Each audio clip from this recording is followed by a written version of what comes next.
See, so I had this sort of 20-year run of really the cream, the 1% of the 1% of the 1% lifestyle.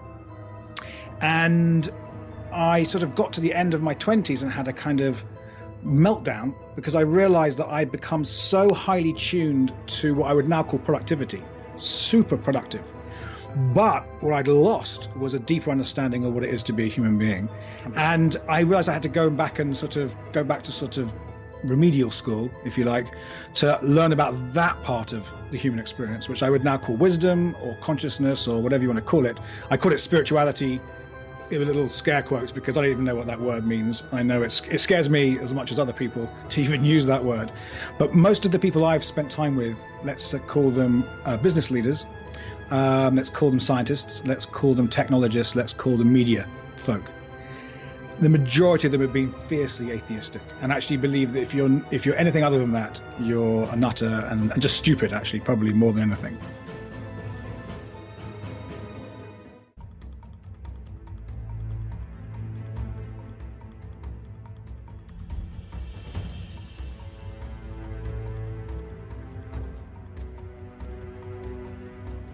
Don't be tricked into paying taxes on your crypto profits. I've been structuring cash flow and assets for 25 years, for thousands of people and small businesses, to avoid taxes on principal earnings of all kinds. Your money must be an encrypted secret. Whether you need to get out of huge debts or manage huge profits and windfalls, your money should be private. If you're still the personal signer for any bank account, or not using a tax-free structure for your assets or cryptos, you're a sitting duck and paying too much in taxes. Visit me at www.aceofcoins.com to learn the secrets of total financial privacy and get your free 150-page copy of the Bulletproof Bank Account. Welcome to Business Game Changers. I'm Sarah Westall. This is a little different than I usually do with my shows, but again, it's really at the edge of change in society, which is what I really try to find, whether even if it's history, but it's history changing and our understanding of history changes society, or whether it's science. But this is about spirituality and atheism. And I have somebody who works with leaders, executives, top 1% of the 1%, about how to do better productivity, how to be creative. And he wrote this book about spiritual atheism. And he is getting some pushback. He's getting some strong receptive from CEOs and things of top companies, and then he's getting pushback. And the reason why is because in the world of, the productivity world, people, especially in Europe, are atheists. A lot of people are atheists. And they believe in science only, and I don't like the science only. We'll talk about it in the show. What I mean is that I don't think science should be separated from spirituality. I think it all can be connected, and I've done many shows to show that. But in the world of productivity, it's not connected, and it's and then science isn't connected in some of the religious world where it's just completely devoid of facts and reason. And I don't like that either. And so we talk about that, but it gets interesting too, because I'm more comfortable with the word spirituality, and in the area that we're around in the world, in the United States, people are more comfortable with the word spirituality and not so comfortable with saying the word atheist. You would never hear a politician talk about atheism, but they sure would talk about God and spirituality. Now, in our counterparts in Europe, they are more uncomfortable with the word spirituality and more comfortable with the word atheist. And he talks about that, and we hit that head on, and how this particular issue really is the crux of why we're in so many problems. And we talk about history and how that lack of love and joy can cause mass murders, can cause, millions of people to be murdered. So, and not just that, it can cause us to make decisions that isn't about what's best for humanity and for our own families and for ourselves. So this is a great interview. And he also sticks around for my patrons and talks about the role of trauma and how that helped wake him up and how that helps others and how too much trauma can be damaging as well. So we talk about that. But before we get into that, I want to talk about the free brain summit that's going to be coming up at the beginning of June. There's an eBook that's free. It's 28 pages that talks about how to detoxify your brain. That's free. The link is below. And also it's tied in with the free summit on your brain and all the important elements to help your brain be healthier, because if you have toxins in your brain and you eat the wrong things and you're exposed to all this stuff, it messes up your memories. Alzheimer's is all about that. And as you get older, the chance of getting Alzheimer's is astronomical, and you can reverse that. You can regain your memories, and you can do things with your brain to be healthier, to be more productive, to be more present in the moment. So those links are below. But let's get into my interview now with Nick Jankel. Hi, Nick. Thank you for joining us today. Hi, Sarah. Great to be here. I want to talk to you about your interesting project that you had going on. You started off being more of an atheist, and now you call yourself a spiritual atheist. And I want to understand what that's about. But before we get into that, I want to talk about your background, because you've made it to the top levels of different businesses. You got to tell us what television show it was, but you said the most popular TV show. Is it in Europe or in the world? No, it's in the world. It's not the most popular. It's the most successful financially TV show of all time. What is that? Yes, and you will know it as, we call it in the UK, Strictly Come Dancing. You call it Dancing with Stars. Oh, are you really? Did you start that, or what did you do? What was your role? My first company that I started was an innovation consultancy, and we helped large companies create new business models, new services, new products.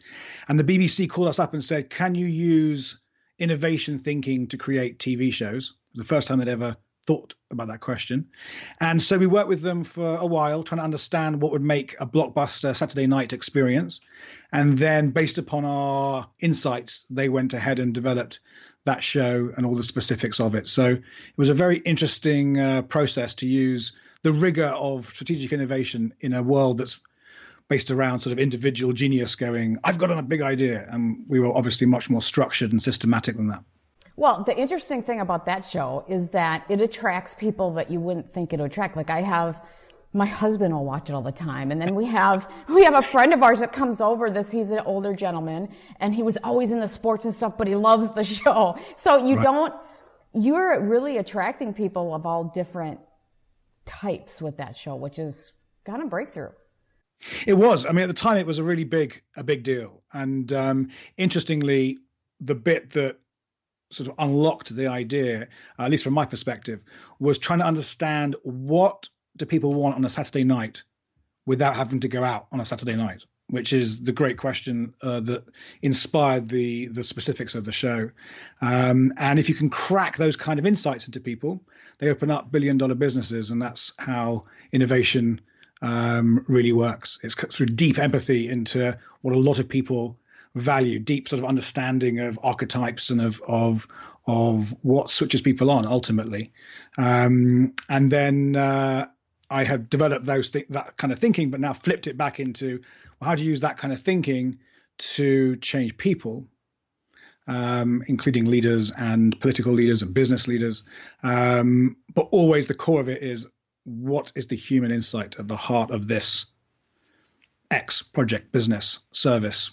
Well, you're very successful, and your book really caught to me because it's called Spiritual Atheist, right?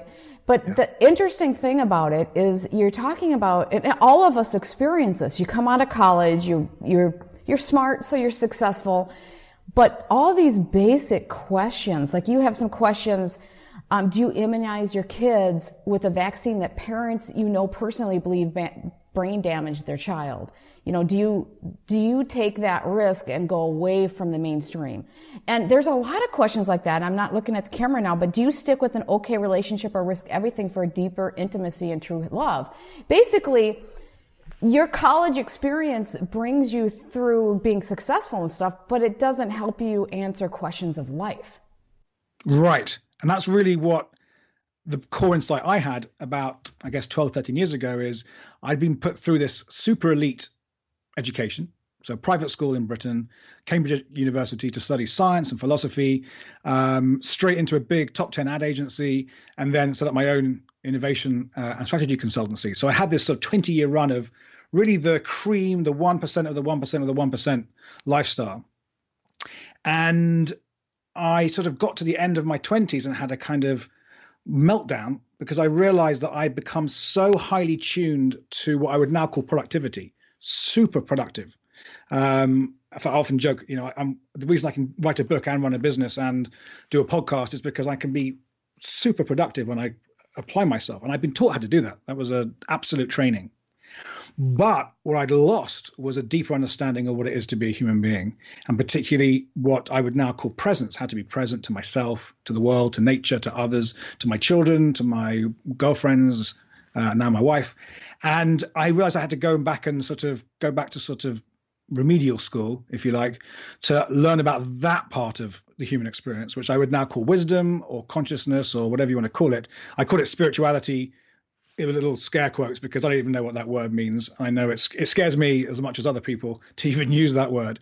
Well, and that's what we're going to talk about because it depends on the area that you're in. But let's keep going. Yeah.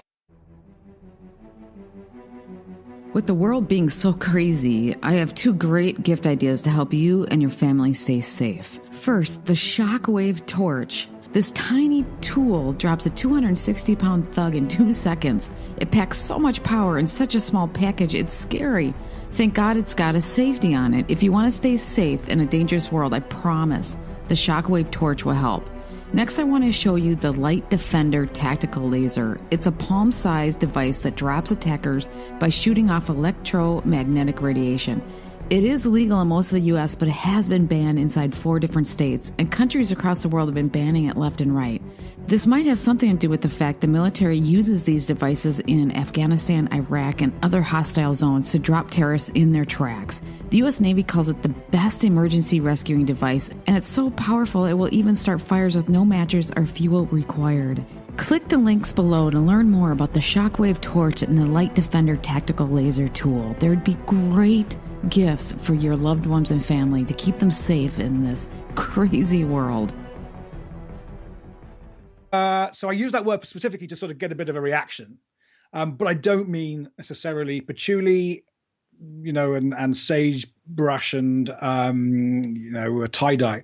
I mean an understanding of who we are inside and what that looks like and feels like, plus atheism as well, which I fundamentally believe. But I separate in the book between what I would call a conventional atheism, a materialist atheism, which I was fully signed up to, and then what I call now this spiritual atheism, which is you can still have a disbelief in any god, tribe, priest, text, any of the things that I believe religion touts. I don't believe any of it.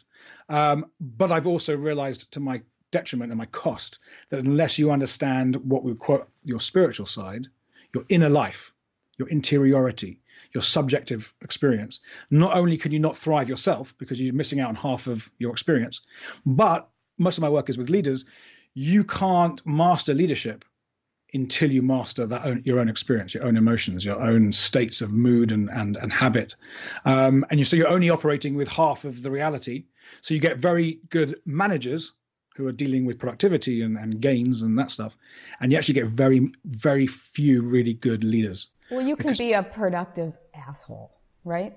Exactly. And there are lots of those out there. Right? Because you're completely disconnected and you're just, Absolutely. But yeah, right. But isn't a good leader, you feel the energy in the room. You feel, you just can feel the emotions. You can empathize with people. Absolutely. Back to insight again, human empathy. I connect with you. I get a feeling for you. I feel the music in the room, the system as a whole. If I'm a systems leader, I feel purpose. I feel how to get you into purpose. I feel how to give you a story, a narrative that will set your framework. But the interesting thing is, if you think about it philosophically, which is this book is essentially a philosophy book, albeit accessible, so don't get scared of that word. If you believe in a very rigid materialist atheist view, which is only what I can measure exists, then what you actually start to realize is there's no way to measure story, purpose, empathy, insight, love, connection, safety, trust. So I'd say you're clueless if that's all that. Right. I mean, you're essentially clueless, because I coached hockey and soccer for 15 years, and I could feel the energy on the bench. You know, half of what made me do my thing was feeling the energy of the kids. You know, absolutely. And that's the way it is with everything. But same with the podcast, right? We're doing rational stuff, but we're also feeling, and we're sharing, and our eyes are alight. And philosophically, if you don't believe in that stuff, then you actually don't have it. You can't master it. You can't master what you don't understand, and then you're just left as you said, an a-hole manager running around making everyone marginal gains a bit tighter, miserable for you and for everybody. I still have a problem with not being present, because I get very focused and I get stuff done, and then I can't be present, and so I know I struggle with that. But I don't know how to, so now I'm scheduling time to be present and doing things differently, because I think I can be really present when I choose to be. But when I need to get stuff done, I get into a different mode, and the whole world around me can shut off.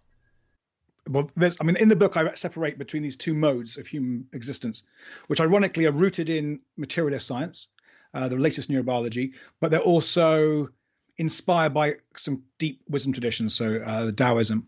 And so to make it simple, I call them control and protect mode, and I call them create and connect mode. I teach this to senior leaders all over the world, and people really love it because it gives you a sense of, first of all, I understand those two experiences. I understand when I'm in one of those modes. I understand when my wife or husband's in one of those modes. And I also understand when my boss is. And just something I read last week, a study that I think it was 65% of people would rather have a new boss than a pay rise.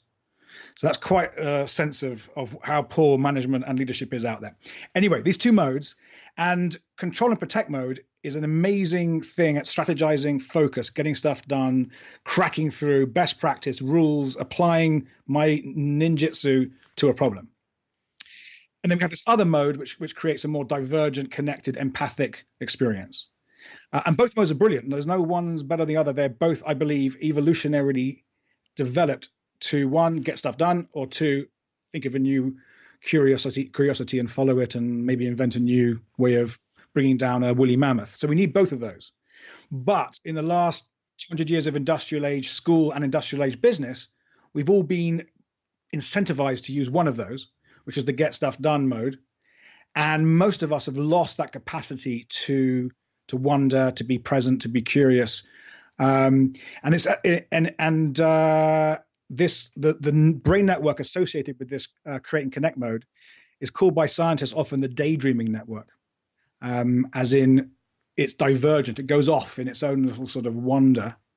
And how many times have you ever heard a boss say, I want you to go and daydream a bit more today? No one tells us to do that, right? We've been totally cut off from that. And it happens to everyone. I was on a Greek island, very luckily, about 10 days ago, and I was with my wife. My kids were at home with their grandma.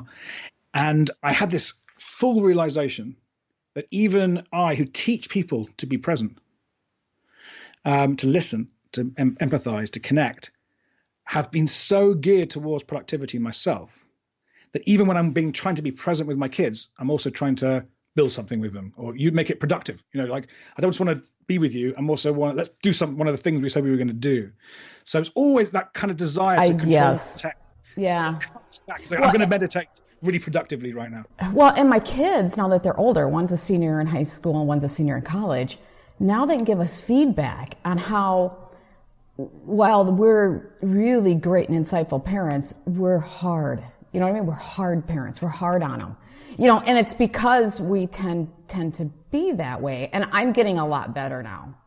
That's why I wanted to talk to you, because I completely resonate with that. But I also know that if that's all you are, you're like, people say certain people don't have a soul. It's like you don't have a soul. Right. You haven't developed your soul. Right.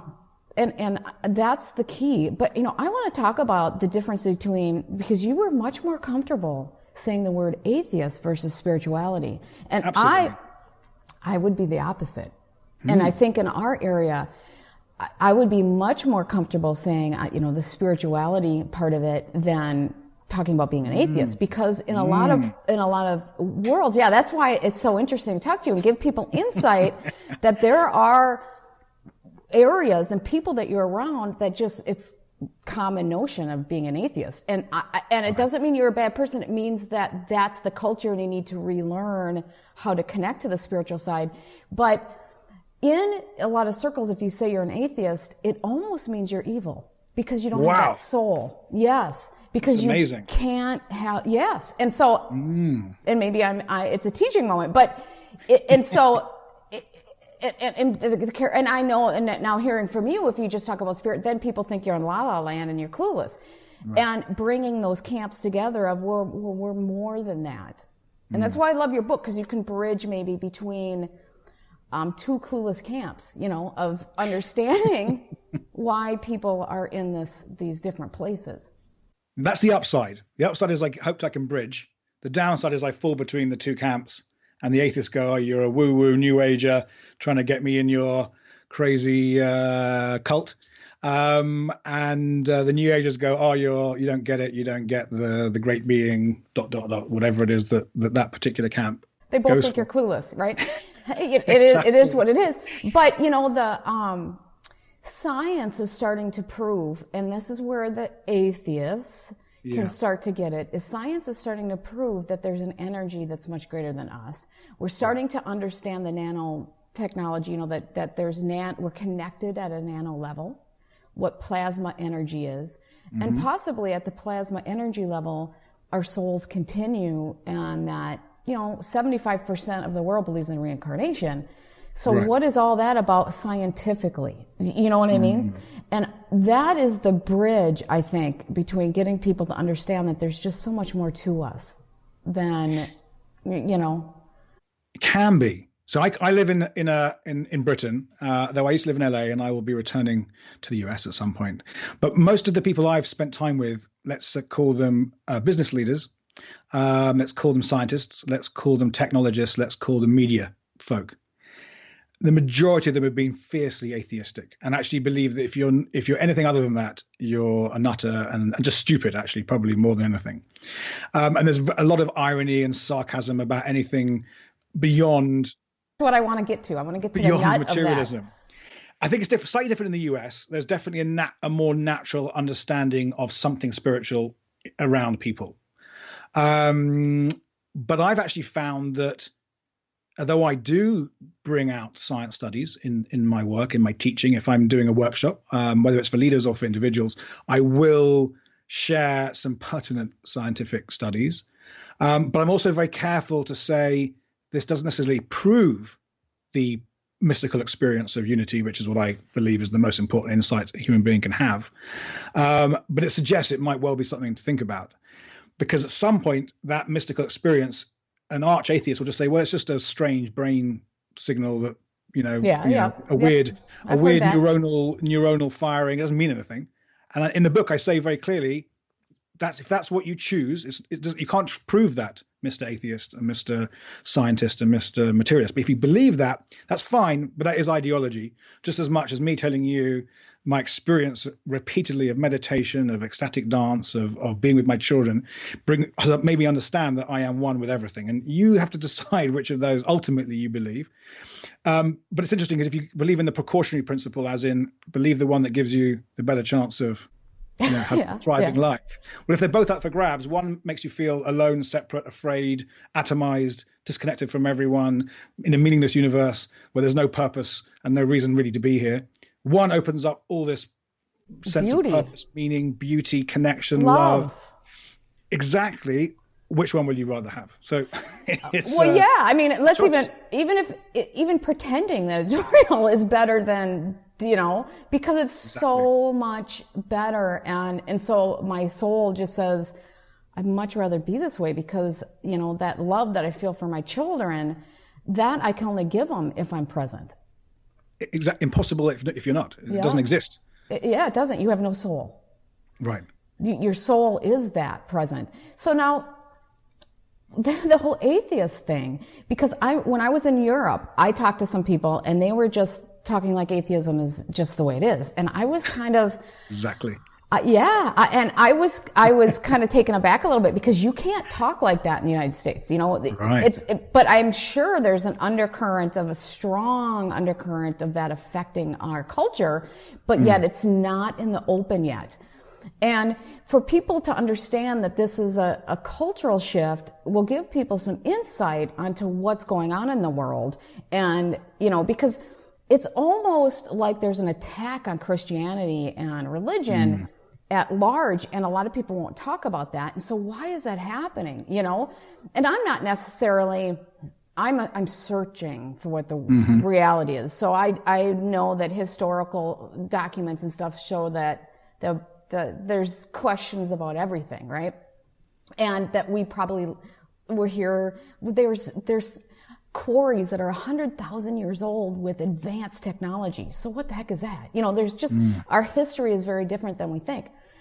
But if we don't get to the understanding of what these cultural elements are of being an atheist and what that means. Now, why do you think there's this driving need of atheism at a high cultural level when they know it's soulless? Do you know what I mean? It takes away the love and the joy in the world. I think it's because they really don't believe there is a soul, ultimately. And I mean, I don't use that term because I don't know what it means in terms of my Sure. I don't know what it means totally either, but understanding. You know, yeah. I certainly feel myself as continuous with everything. And I'm totally imagine that some of that energy will become another human being. I don't know whether I will be born in the traditional sense of reincarnation. And to be honest with you, I don't think about it very much because it's a conjecture that doesn't affect me right now. What affects me right now is, can I be present? Can I be loved? Can I change what I decide to do? Can I speak to a leader differently? Can I bring someone back into connection themselves because they're terrified or angry or can I bring them into awareness of climate change without them freaking out? That's kind of stuff that I spend my time thinking about. So can I create joy and love in my life and give that to others? And because it's such a better place to be. Absolutely. Well, not just that, we need it. And I think what's happened. We do need it for health. But go ahead. We need it for everything. We need it for the world. The world is like desperate for this meaning and love. But the moment it's being taken through fanaticism, it's being got through fanaticism, whether on your left or the right, whether it's Islamic or Christian, fanaticism is filling the void that materialism and atheism created in the world. And it's a real worry. And you're seeing it, on campuses in the US, you're seeing it in the shootings today in Thousand Oaks, only a few miles from where I used to live. And I think what the challenge has become in the US particularly, but in Europe just as much, is when we separated the church from the state, which is actually a really good separation in many ways. It said, listen, we've got to make some decisions about society, and not everyone believes in your dogma, ideology, scripture, whatever it is that you've got going on. It freedom of thinking.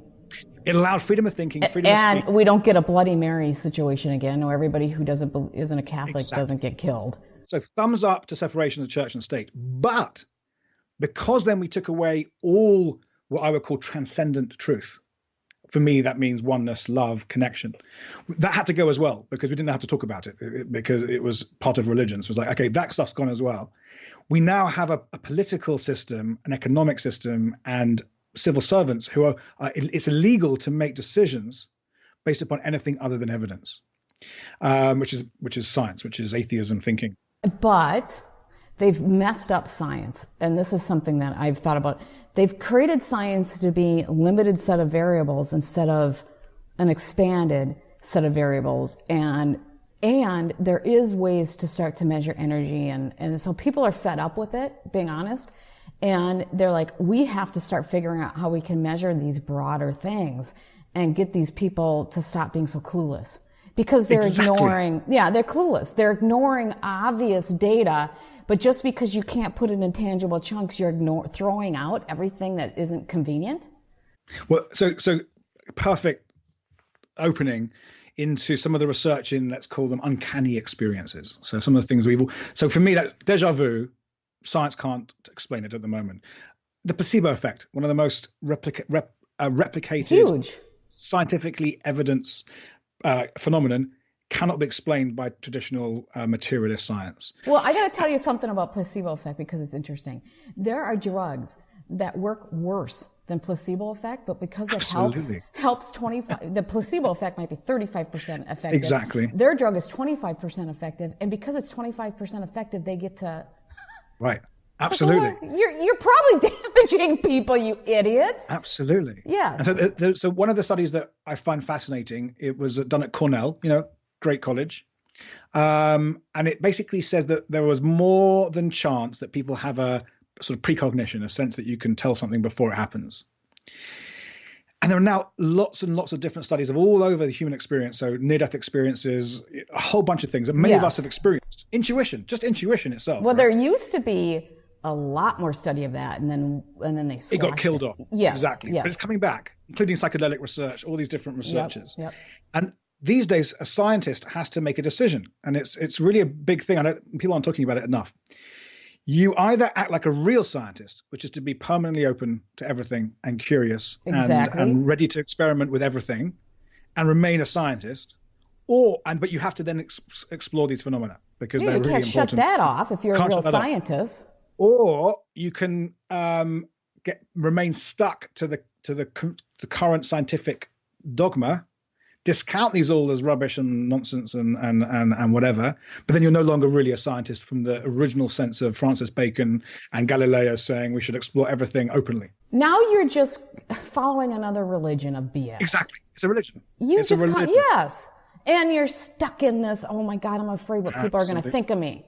Absolutely, and that's the reality we're in. Yes, and is. So it's a really pertinent question to ask scientists, who I love, by the way. I love all scientists. I work with them a lot. I love scientists because I feel that I can connect with them. That's my brain works that way. But I do believe that science has got itself in a little bit of a box, ideological box, and it needs to go back. Some people say that we're in medieval times of science. A little bit, yeah, absolutely. It's like if you the kind of stuff I talk about is really confrontational to a lot of scientists, and they get very angry and very cynical. So I try and really work on my grammar and my language so it doesn't overwhelm them with ideas that they're going to react to. But there are people who are in my field who have had TED Talks taken down because they talk about wisdom and spirituality and consciousness. Isn't that crazy? Isn't that crazy? Right. 200 years ago, if you would have been a scientist without the spirituality, you would have been taken down. Now it's the other way. It's the medieval times of science. It is. And people, and you're right. People in the general people like us, the real world, they love science. I love science. I love what it tells me about the world. I read science papers all day, but the most important thing that I believe, and what this book is about, is science can tell us about half the world really well, but it was never designed to tell us about our own experience. And in fact, Galileo at the beginning of science said, listen, there's these things we can measure, which I'm going to call primary properties, size, weight, speed, etc. And there's this other stuff, which is like inside us, that's really hard to measure. So you know what we're going to do? We should get rid of it. Not because it doesn't exist. He didn't say that. At the beginning, they didn't say that. They said, listen, we can't do science and measure this stuff. So let's just park that stuff over here. That's for religion. That's for meditation. That's for contemplation. That's for prayer. Whatever it is, it's not for science. We're going to focus over here. But 300 years later, we've sort of forgotten that they weren't saying it doesn't exist. They're just saying we can't measure it. And we need more of that. We need more cultivation of our interiority. But see, I would even push back on that, and I would say that science and religion can coexist. And I just think it's because we're not developed enough and not aware enough for science to be able to be applied yet in this arena. Mm-hmm. And it doesn't mean that, because at some point science can explain everything. It's just we're not smart enough yet. We don't get it. And because we don't get it, we're not able to apply it properly yet. But that doesn't mean we ignore it. I mean, we can't be idiots. And so I have a hard time when people like separate it so much, because life is life. It is if it's all one, science and religion all can connect. It's just because we can't explain it and we don't understand it doesn't mean it's not connected at some point once we get it. I would agree with most of that. I would say that for me, absolutely, your inner experience and your outer reality, science and spirituality, are part of one reality, not two. There's not two domains. I'm science over here and all my experiences of love and connection are over here. It's all one thing at all times. And for me, a kind of metaphor is there's an interior, in every atom, there's an interior piece, which is the spiritual consciousness piece, energy, whatever you want to call it. And there's an exterior piece, which is sort of measurable matter. And they're all, at all times, always one, have to be. The challenge I think we've got with when we talk about religion rather than spirituality is that there's a lot of religious dogma and priestly, what would you call it, power. Oh, I see what you're saying. Power plays. Where it's kind of out there. That they don't do even contradict. Yeah. So if you're saying, well, I don't believe in evolution, or I don't believe in, then there is going to be definitely a conflict. But I think I actually, at the end of my book, I say something like, if you forget about religious dogma, but focus on spiritual experience, your own experience of your body right now, then religion and science are no longer at war. They shouldn't be at war. I really don't. But, Absolutely. But I'm going to push back a little bit with evolution, because evolution absolutely exists at smaller changes. We know that. It's proven. But there is some evidence to show that maybe our DNA is being messed with other ways, and there's other things going on, because we know I totally agree. Yeah, there's historical evidence to show that we were very advanced, and I don't know, it's we or something, was 100,000 years ago, have those quarries in Syria that have things we can't even do now. Those huge pillars and things. And you can go there and see them. We can't do it now with our technology, unless there's some technology I don't know exists. But that we don't have openly. Right. So and that quarry is 100,000 years old. So there's other things saying that maybe and so that's where the science comes in. Where Now, where religion says we were created in a day, and some being created us in a day, and then you just are in la la land thinking that, and we're only 5,000 years old, and all those kinds of things. That's where you're throwing science out the window. Right.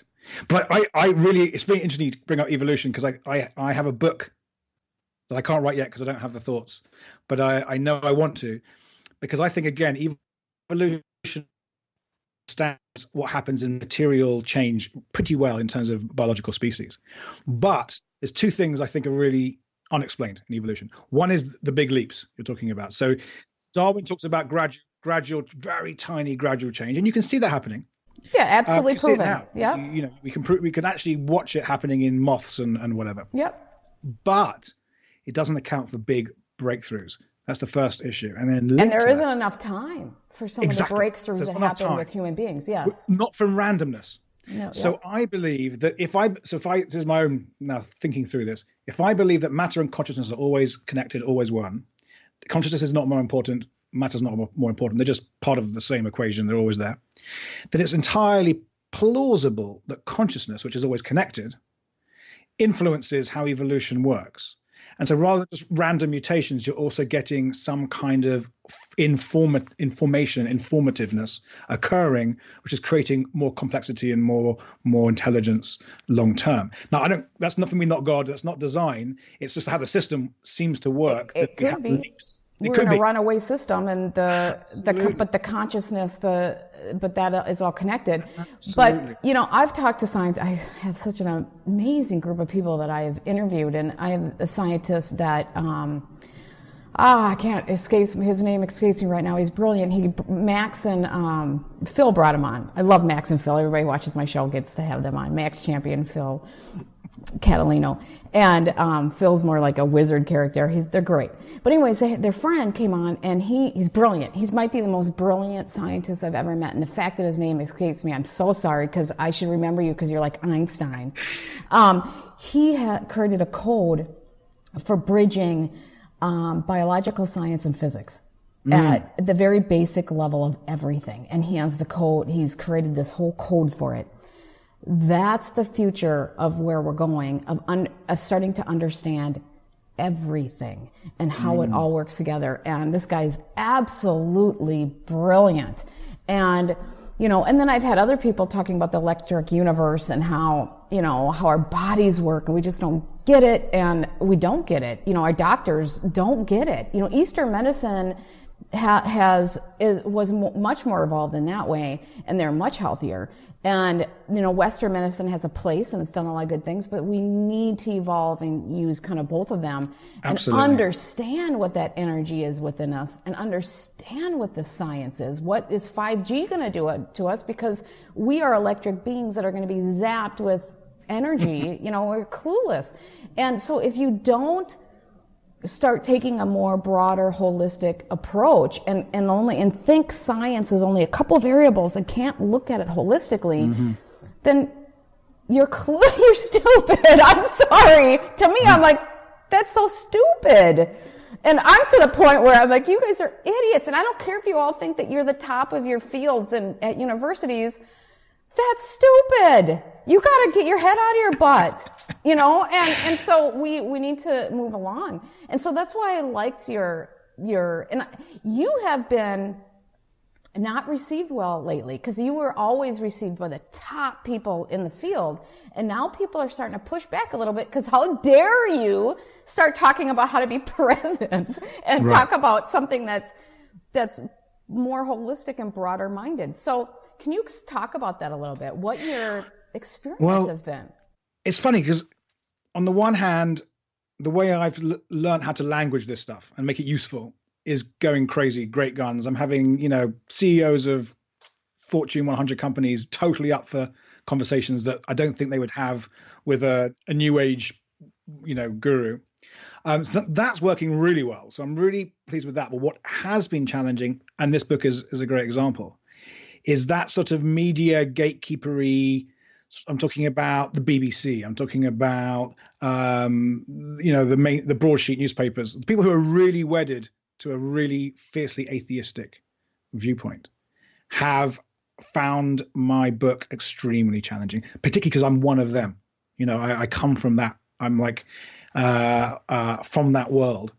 And in some ways I wrote the book almost for that person. So look, I know that when you've held your daughter in your hand, or when you've been on a dance floor, in Ibiza with your hands in the air, you felt something. You felt something that you can't explain. You felt something that science cannot tell you is right or wrong. That's not just a weird, exotic moment. That's the thing. That's the thing of life. It's so strange that you have to get to such a basic level. Like some of these real fundamental basic things are lost. Right. The people who are scared about the whole atheist thing, because it takes joy and love away from your life. Absolutely. That's why they think that there's an evil to it. Do you know what I'm saying? I do. Yeah. And I think there is. I mean, if you look at again, there's a whole bit in the book about how science, disconnected from love, has ended up in the gas chambers. It's ended up in I didn't know, 50,000 people being euthanized in California, of all places. Sorry, not euthanized, sterilized. Insane things, right? Well, and that's when the Soviet Union or Russia got rid of the church and said nobody can have religion, and then they killed 100 million people. Because science disconnected from heart is a science that runs amok, and there's nothing to stop it. And yet science tries to be valueless, have no heart, which it needs to do to study something. But then you have to come back from the research experiment and make choices as a leader and go, is this experimental design moral? Is it ethical? Is it connected? Yes. Can I really talk to these kids in this way? I know it would make better science, but is it right? Is it human? And does it increase their joy and love and exactly and experience in life? Otherwise, you get Dr. Mengele doing what was actually really interesting science research on Jews in the camps, making them live in agony for days and months. We know we can't have that. Well, and so what? Let's do an experiment on this group of people because, it's good for science. And so what if we kill 100,000 people in this experiment? Exactly. We're going to learn something that we can do something with. And so I guess the whole point of the reason why I use the word spiritual again is we need love and joy and purpose in every conversation, and not just that, in every decision. And I mean that right up to government, right up to every decision that gets made. We need to allow love, connection, purpose, empathy, compassion in. But for me, that or have a checkpoint. Yeah, but we also don't want your religious dogma in. So you had to put like a kind of membrane going, we want this bit, but we don't want your dogma that, female genital mutilation or all the bullshit or Queen Mary. Wives. Exactly. We don't want a Queen Mary situation. So basically, there's a place for the mode of productivity, but it's almost like you got to take a step back and say, okay, let's do a checkpoint on ethics and morality. And is this where we're trying to go as a society? From creating more joy and happiness and love and connectivity. But like you said, there's two modes. You got to break out of it. Absolutely. And it's almost like a choice. I did a talk yesterday for a big pharma company, actually, funny enough, leaders from a pharma company. And I ended the talk and I'd explain this control and protect and create and connect. And there's always one in every group and every keynote I do. And they say, okay, great. So how do I get into create and connect mode? I'm like, yep, that's the thing. That's the question of life. Read my book, do a program with me. But that's the journey. The journey is, how do I master myself? So not just, I know when I'm in productivity, not listening, get stuff done. I know what it feels like. I know the thoughts I have when I'm in that mode. I know how I act in that mode. And I have enough capacity to spot it. And then I know how to shift it and to get back into presence, because my son does not care that I'm answering an email to a podcaster on my phone in the middle of breakfast. Not interested. That's just no, Dad, that's not acceptable to me. And even if you're talking to the most important thing, doing the most important story, or for me, the same thing with you. I'm talking to the CEO of some Fortune 100 company. Exactly. They don't even know what that is, and they don't care. Absolutely. And they shouldn't care. They should not care. And one of the things I actually think about is something I heard from him about Obama, is that most often at 6 o'clock he would leave the White House and he'd be with his kids and have dinner with them. And so I remind myself, if the man at the time who was the busiest man on the planet, I imagine, can have presence time with his kids, any one of us can. And there's no excuse. But it does mean sacrifice, and it means saying no to things. And so I'm going to a very interesting conference this weekend in Berlin. Lots of people like me meeting together to explore things. And I'm leaving halfway through because I'm going to spend Sunday with my kids, even though there's loads of cool stuff going on. It's just, you've got to practice what you preach. You've got to eat your own dog food. And can't you say too, okay, I'm going to make less money, but so what? Absolutely.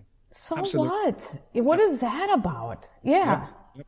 I could write a book tonight, or I could be with my kids. And every time I have to decide consciously in that moment. And sometimes I write the book, sometimes I'm with my kids, and I have to balance it. And there's no one's going to give you the right way of doing that for your life and your purpose and your being and your family. You have to make those choices, and you have to know when you're kidding yourself that something's important when it really isn't. At the same time, I do like writing books. I have a role to play in the world, and I'm not going to always spend all my time with my kids. There's a balance, and that creative tension is, I think, ultimately what wisdom is. I really like your book because I think it gives insight for both camps. If you're already really spiritual and understand, it'll help you kind of understand where others are coming from that have grown up in a system that teaches you to just be productive. And then for the productive people, it gives them a way to regain something they know there's a hole. There's a hole in their life, right? I mean, absolutely. And you're giving them a gift, saying, "Hey, it's joyless. You're lacking love. You're lacking meaning. And when you're absolutely 90 and you got all this money, so what? So what?" And it's funny. My wife is a California New Ager, I would probably say. And super not atheist, and grew up in a very different world, drinking the Kool-Aid. She read it and she loved it because it put some rigor into her thinking, and it put some structure into what she'd felt all her life, but didn't have a language for, didn't know how to explain, didn't know how to bring others into. And also, I guess, point out some of the dangers of a spirituality that's untethered from real world stuff. Because then you can't actually even function. Help people you can't function, you can't even help yourself. Others to be joyous. Absolutely. And you're just kind of in la la land. So I or you can venture into Queen Mary, Bloody Mary, and end up being just as evil in that direction. Well. I mean, right? I'm totally up for believing that 100,000 people meditating may well end child poverty. But meanwhile, there are children starving right now, so let's go and feed them. So for me, it's a both and. Let's meditate and let's do the consciousness stuff and let's send that love out there. Everything that works, let's try it. Also, fly some food out there as well. Yeah, exactly. Let's not stop feeding them because we're just going to meditate to feed them. I mean, that exactly. Wait a minute. But they have done studies, and there's more of them, that shows that when people, like if somebody's sick in a hospital and a whole bunch of people praise for them, there's more likelihood that they're going to come through. Absolutely. And there's statistical evidence with science. Absolutely. Let's use that, and let's also make sure we deal with the sort of materialist stuff that's also problematic. Yeah, I mean, if they're bleeding out, the doctor better work on them too, and not just say, well, these people are praying, so I'm just not going to work on them. I mean, we have to be smart about it. But and that's like immunization thing you mentioned at the beginning, which opened the book with some of these big questions. Let's look at the science. I'm pretty sure that the smallpox vaccine really made a difference to the world. I'm pretty sure that polio's done some great work. Doesn't mean all vaccines have. Doesn't mean I want to put them all into my kid at the same time. Doesn't mean I'm not open to the possibility they've damaged children as well. You have to look at it vaccine by vaccine if you're going to another country. Exactly. And really it can keep you from you have to look at it from each one. Yes, I've had many conversations with people on vaccines. So It's funny because my editor, I had a whole 3 pages on it in the middle of the book, and I actually took it out because it's so inflammatory for people of both camps. Everyone gets very angry. Whichever camp you're in, they get very angry. And I'm talking about a much more nuanced approach, which is exactly for my kids, vaccine by vaccine, age by age, single shots. Where are we going? What's the risk? India, Africa, measles. I don't know. Let's think about it. And that's what you have to do. You have to be more nuanced. You can't be all yes or all no. But I don't know how people who are so pro-vaccine, when there's so much evidence of people. I mean, I personally know people who that day had a normal kid and then take a vaccine and now they're severely autistic. Yeah, me too. That day, I know many people like that, and. How can you just ignore that? I mean, that's scientific evidence just right there. I think it's getting that joy and love back into our life, because if you ignore that, then you must be missing something. I mean, I don't know. I probably shouldn't go down that path right now, but I just don't know how you can ignore that. My heart goes out to these people that have had 2-year-olds that were perfectly normal running around saying mommy, daddy, and laughing to getting there and just sitting on the floor banging their head against the wall. I mean. Absolutely. And one of the things about science that every scientist learns is science is always wrong because it always improves itself.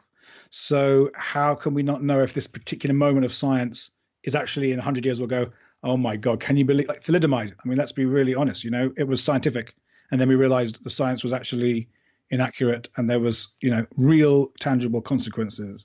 Well, and there's so much evidence, just in the 1920s, washing your hands. I mean, we didn't think that was meaningful. There's just so much evidence of stupid things we did in the past with science that how can you be so sure? The proof is there. Exactly. Science has proven it. Yeah, right. And every parent has to be responsible for making that choice based upon the best evidence and their best wisdom, and they've got to make a choice for them, and you can't judge anyone else for that choice.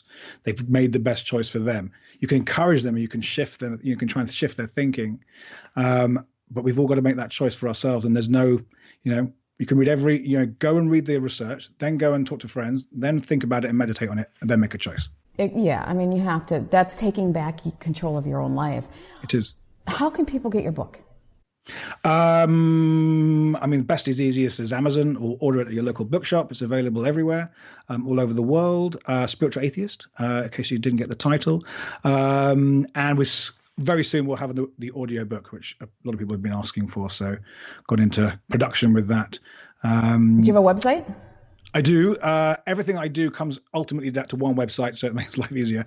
It's called switchonnow.com. And there's stuff about leadership, there's stuff about individuals, there's free stuff, free meditations, free books about innovation, free books on leadership, all sorts of bits and bobs, videos and TED Talks and whatever. Is there a link to get this book on your website? It's a really great question. I'm actually thinking, hello. Probably I don't know the answer. Just go straight into Amazon, and I will make a note right now to make sure there is a link. on the website to go to the book. You can definitely find it on there, but it's probably not as obvious as it should be. Yeah. Okay. Will you stick around for my Patrons to do like a 5-minute segment? Yeah, great.